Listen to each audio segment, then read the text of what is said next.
Welcome to the deep dive. Today, we're taking a really fascinating journey into the Asian Highway Network. Hmm. This is a massive, massive project aiming to link countries right across Asia, maybe even touching Europe. Yeah, it's huge.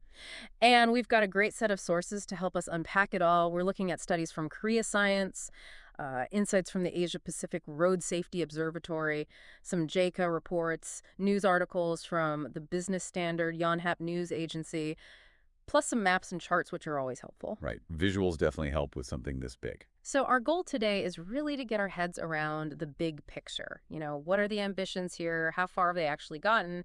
And crucially, what are the big roadblocks still standing in the way? Exactly. And for you, our listener, if you appreciate getting a solid grasp on, well, complex topics pretty quickly without getting totally swamped, the Asian Highway Network is a perfect example. Right. It's this sprawling thing, huge implications, and we're going to try and pull out the key bits, the really interesting stuff, so you can, see what it's all about. Okay, let's dive in then. The whole idea of an Asian highway, it actually started quite a while ago, like the 1950s? Yeah, believe it or not, back in the 50s. Mhm. The thinking was basically, let's create something like the Pan American Highway or the European routes, but for Asia. Okay. The big idea was, boost regional development, get trade flowing better, make it easier for tourists to travel around the continent. Makes sense. And then the scale we're talking about, Yeah. it's immense. The network now covers about 145,000 kilometers. Wow, 145,000. Yeah, and involves 32 countries. And it's not just one road, obviously. It's a system.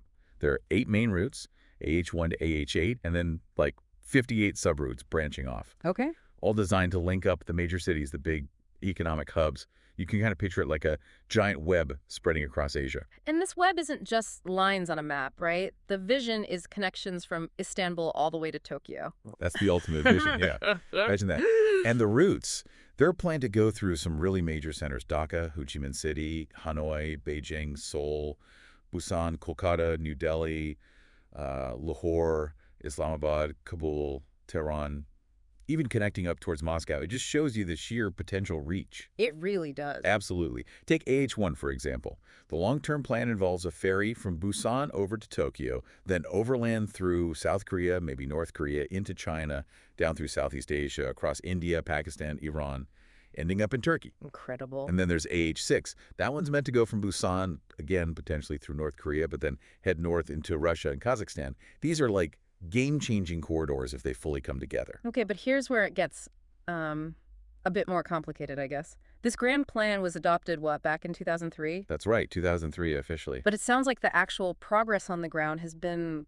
well, pretty patchy. Yeah, very uneven. Our sources show that as of 2017, a fair chunk of the network, over 9,000 kilometers, which is about 7.25%, still didn't meet even the minimum desirable standards. Over 9,000 kilometers substandard. Yeah, and a key point here is the cost. The money needed to get the whole thing up to scratch, up to a higher quality standard.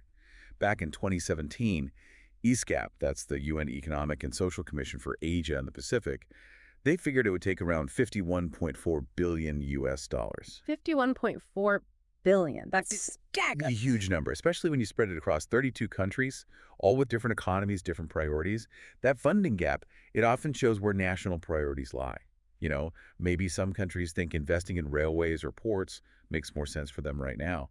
That creates tension in a project like this. And it's not just about the money, is it? I saw a survey from 2017 mentioned other problems. Exactly. Funding was the biggest hurdle, no surprise there. Mm. But right behind it were things like, well, just a lack of awareness about the design standards themselves. Yeah, and then problems with planning, coordinating between different agencies and countries.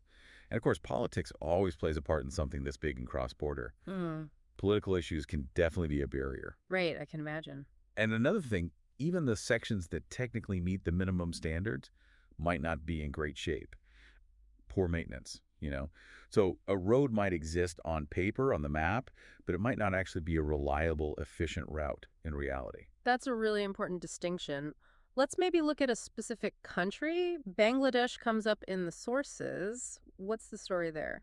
Yeah, Bangladesh is a good case study. They had about 1,771 kilometers targeted for development under the Asian Highway Plan, Okay. but less than 300 kilometers have actually been finished. That includes some important bits like the Dhaka-Chattogram Highway and the Dhaka-Bonga Expressway. So some progress. Some, yes, but other really key routes like Janata Jashore and Jashore Mongla, They've seen hardly any progress, or none at all. And this is even after funding was apparently secured and feasibility studies were done. Huh.